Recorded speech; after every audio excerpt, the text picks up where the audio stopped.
Four cos x এগুলো cos two x cos three x one. Limit দেওয়া আছে কিন্তু, জিরো থেকে এক্স থেকে পাই।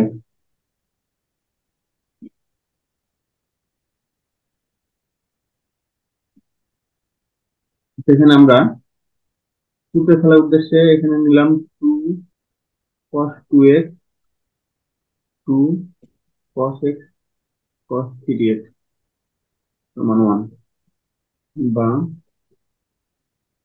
টু কস টু এক্স থাকলো, two cos A cos B, সূত্র কি ছিল?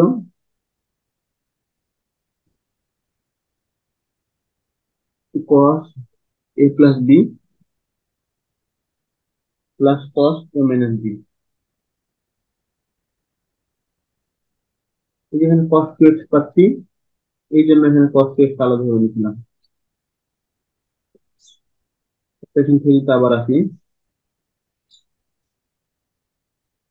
Two cos two x cos four x plus two cos square two x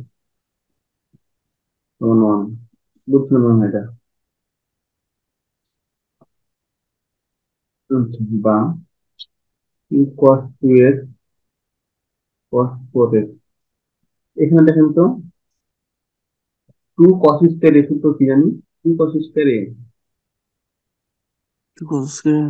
one plus cos two A, এটা অনেকে অ্যাপ্লাই করছি। টু কস স্কোয়ার এ মানে one plus cos two A, two cos square A one plus cos two x, two sin square x মানে হচ্ছে one minus cos two x. ঠিক আছে না? এই যেটা অনেকে অ্যাপ্লাই করছি। তারপর দেখেন, এখান থেকে এই ওয়ান ওয়ান কাটা যায়। এখন দেখেন তো, cos 4x কমন নিতে পারি, তাহলে থাকে 2 cos 2x প্লাস 1 সমান 0।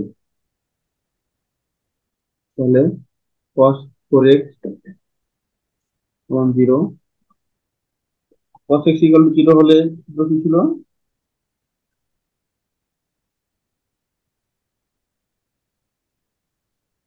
2n plus 1 pi by 2।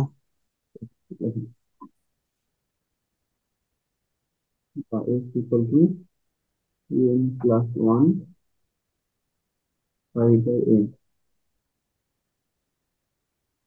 অথবা cos 2x প্লাস 1 সমান 0, বা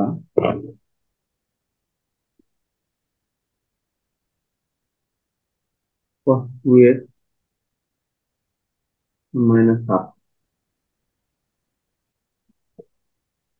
বা cos 2x, cos 120 এর মান কিন্তু মাইনাস হাফ, এখানে আমরা বসাবো হুম। cos 2 পাই বাই 3, মাইনাস হাফের পরিবর্তে বসাবো cos 2 পাই বাই 3। মনে রাখেন, cos 2 পাই বাই 3 মানে মাইনাস হাফ। দেখেন cos x সমান cos আলফা, তাহলে x সমান কি ছিল? 2n pi plus minus alpha. 2n pi plus minus alpha. এখন আমাদের লিমিট গুলা চেক করতে হবে।